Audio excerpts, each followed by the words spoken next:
صلو علی الحبیب صلی اللہ تعالی علی محمد صلی اللہ علیہ وسلم۔ ہم اس وقت برسا میں ہیں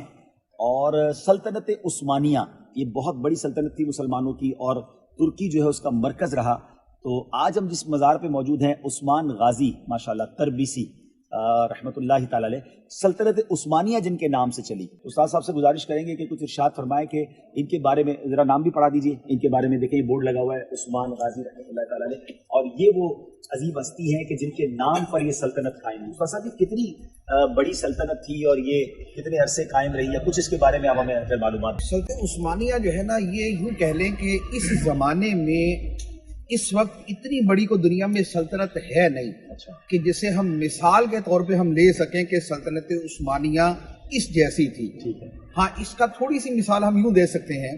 کہ جیسے ابھی آج سے 100 سال پہلے حکومت برطانیہ، سلطنت برطانیہ جو تھی، اس کے بارے میں تھا نا کہ جناب یہ دنیا میں اتنی وسیع ہے کہ اس میں سورج غروب نہیں ہوتا، کیونکہ یہ شرق سے لے کر غرب تک کے کثیر ممالک اس کے انڈر تھے۔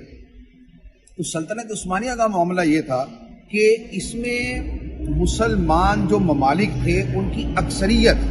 وہ سلطنت عثمانیہ کا حصہ تھی، ایون کہ یہ عراق اور یہ عرب کا ایک بہت بڑا خطہ جو تھا یہ انہی کے انڈر تھا۔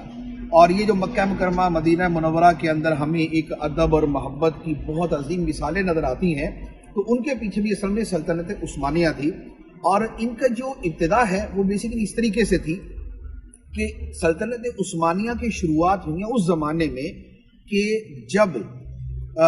یہ جو چنگیز خان تھے اور یہ جو تاتاری تھے، انہوں نے پورے عالم اسلام کو تہس نہس کر دیا۔ بغداد میں انہوں نے خون کی ندیاں بہائیں، کھوپڑیوں کو مینار تعمیر کیے۔ تو اس کے بعد، اور یہ تقریباً یہ وہ زمانہ ہے کہ جو حضرت شیخ سعدی رحمۃ اللہ علیہ کا ہے، اور اس کے بالکل قریب جو ہے اس سے متصل جو ہے وہ حضور غوث پاک رضی اللہ تعالیٰ عنہ کا زمانہ گزرا ہے۔ اچھا، پھر ان کے بعد تقریباً کوئی 50-60 سال کا جو ہے وہ فاصلہ بنتا ہے کہ جس میں جو ہے وہ شیخ محی الدین ابن عربی رحمۃ اللہ علیہ، جن کا لقب شیخ اکبر ہے، تو ان کی جو تعلیمات ہیں وہ بھی اسی زمانے کی ہیں۔ تو اب جس زمانے میں شیخ محی الدین ابن عربی رحمۃ اللہ علیہ تھے، اسی زمانے میں یہاں پر ایک جو دوسری اسلامی سلطنت تھی وہ تھی سلاجقہ خاندان کی، سلجوق حکمران جسے کہا جاتا ہے۔ تو سلجوق حکمران جو تھے یہ بھی ایک طرف طاقتور جو ہے وہ تھے، اور دوسری طرف جو سلطان صلاح الدین ایوبی رحمۃ اللہ علیہ کی اولاد تھی،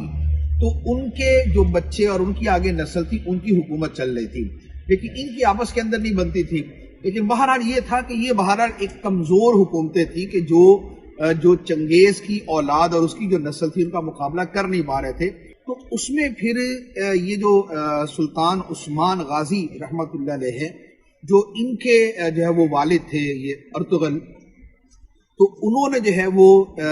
سلطان سلجوق جو تھے ان کی مدد کی کئی مقامات پر، اور اس کے بعد ان کو کچھ ایریاز دیے گئے، اور ان ایریاز کے اوپر گویا ان کی حکومت قائم ہوگی۔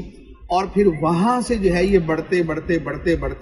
پھر بعد میں جب یہ سلطان عثمان جو دغل کے بیٹے تھے جب یہ آئے، تو انہوں نے پھر ایک باقاعدہ سلطنت کی بنیاد رکھی، اور اس وقت بھی بہرحال اس کا ایک بہت بڑا رقبہ تھا، اور اس کا باقاعدہ نام سلطنت عثمانیہ ہو گیا۔ اب اس کے بعد پھر جو ان کی اولاد تھی انہوں نے پھر اس کو جو وسیع کیا ہے، جس میں سلطان مراد اول، سلطان مراد ثانی، اور اس کے بعد سلطان محمد، پھر اس کے بعد دوبارہ جو ہے وہ آگے سلطان محمد فاتح، اور پھر سلطان مراد کے آگے نام سے دوسرے بادشاہ آتے ہیں، تو پھر یہ پوری ہسٹری بنتی ہے۔ اور پھر یہ سلطنت پھیلتے ایسی پھیلی کہ ایک طرف یہ جو افریقہ کے ممالک ہیں یہ سارے کے سارے اس کے انڈر تھے، اور دوسری طرف جو یورپ کے ممالک تھے ان میں سے بھی کئی ممالک ان کے انڈر آ چکے تھے۔ ہنگری اور اٹلی وغیرہ کے ساتھ جو ہے وہ ان کی بہت زیادہ جنگیں ہوئی ہیں، اور ایون کہ یہ جو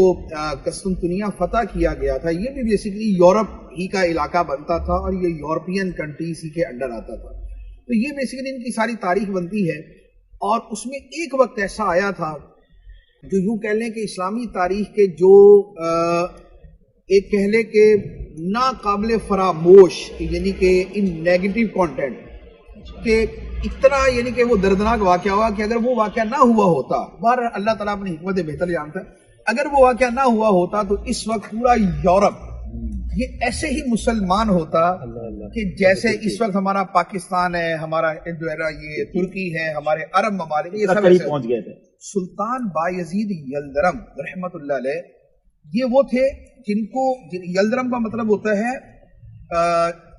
چمکتی بجلی جیسا شیر حملہ آور ہونے والا. انہوں نے جو یورپ کے اوپر جو ہے یورپ کے بادشاہوں سے مقابلہ کیا اور بار بار ان کو شکست دی، تو یہ ایک فائنل حملہ کرنے جا رہے تھے کہ جس میں پورا یورپ جو ہے وہ مسلمانوں کے انڈر آنا تھا. لیکن بس وہی کہ مسلمان ہی ایک دوسرا بادشاہ، اور وہ خبیث قسم کا تھا امیر تیمور. امیر تیمور جو ہے یہ نکلا وہاں سے، یہ چائنا کے علاقوں سے، اور اس نے آ کے پیچھے سے حملہ کر دیا. تو سلطان بایزید کو یہاں سے پوری فوجیں واپس لے جانی پڑی. اور پھر جب امیر تیمور سے مقابلہ ہوا تو انفارچونیٹلی امیر تیمور جیت گیا. امیر تیمور جیت گیا. اس کی جنگی جو حکمت عملی تھی وہ زیادہ پاورفل تھی، اور اس نے ان کو پنجرے میں قید کر دیا. سلطان بایزید کو پنجرے میں قید کیا، اور 1 سال یا 6 مہینے تقریباً اس پنجرے میں ہی یہ رہ کر جب پھر ان کا انتقال ہو گیا. تو یہ وہ واقعہ تھا کہ اگر وہ نہ ہوا ہوتا تو اس وقت پورا یورپ جو ہے وہ اسلام کے اندر آ چکا ہوتا. تو ان کے جو کارنامے ہیں سلطنت عثمانیہ کے، ان کے کارنامے، ان کے بادشاہوں کے، ان کے سلاطین کے کارنامے وہ ویسے ہیں کہ جیسے سلطان صلاح الدین ایوبی رحمۃ اللہ علیہ کے نظر آتے ہیں. جیسے صحابہ کرام کے زمانے میں مسلمان فتوحات کر رہے تھے، اسلام پھیل رہا تھا، تو مقام و مرتبہ تو لازمی بات ہے صحابہ کرام کے برابر نہیں ہو سکتا، لیکن جو فتوحات اور اشاعت اسلام کا جذبہ ان لوگوں میں تھا، وہ یوں کہہ لیں کہ وہ شاید آج بھی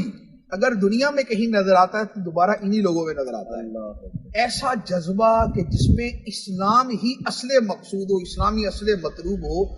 ایسا جذبہ جو ہے وہ بہرحال دنیا کے اندر نظر نہیں آتا. تو یہ انہی کے اندر وہ جذبہ تھا، انہی سے پھیلا بڑا پھولا. اور پھر حرمین طیبین میں بھی انہی کی خدمات تھی، اور جتنا عرصہ ان کی خدمت رہی ہے تو وہاں کا جو رنگ تھا وہ ایک عاشقانہ، ایک صوفیانہ،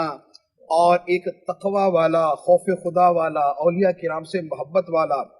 اور انہی کا وہ زمانہ تھا کہ جس میں آپ کو بقی شریف میں، جنت المعالی میں، اور عرب شریف کے جتنے قبرستان تھے ان میں اولیاء کرام کے مزارات، صحابہ کرام کے مزارات، یہ سارے کے سارے آپ کو نظر آتے ہیں. تو یہ ماشاءاللہ یہ تب سے اسی عقیدے پر تھے. اور آج بھی اگر آپ دیکھیں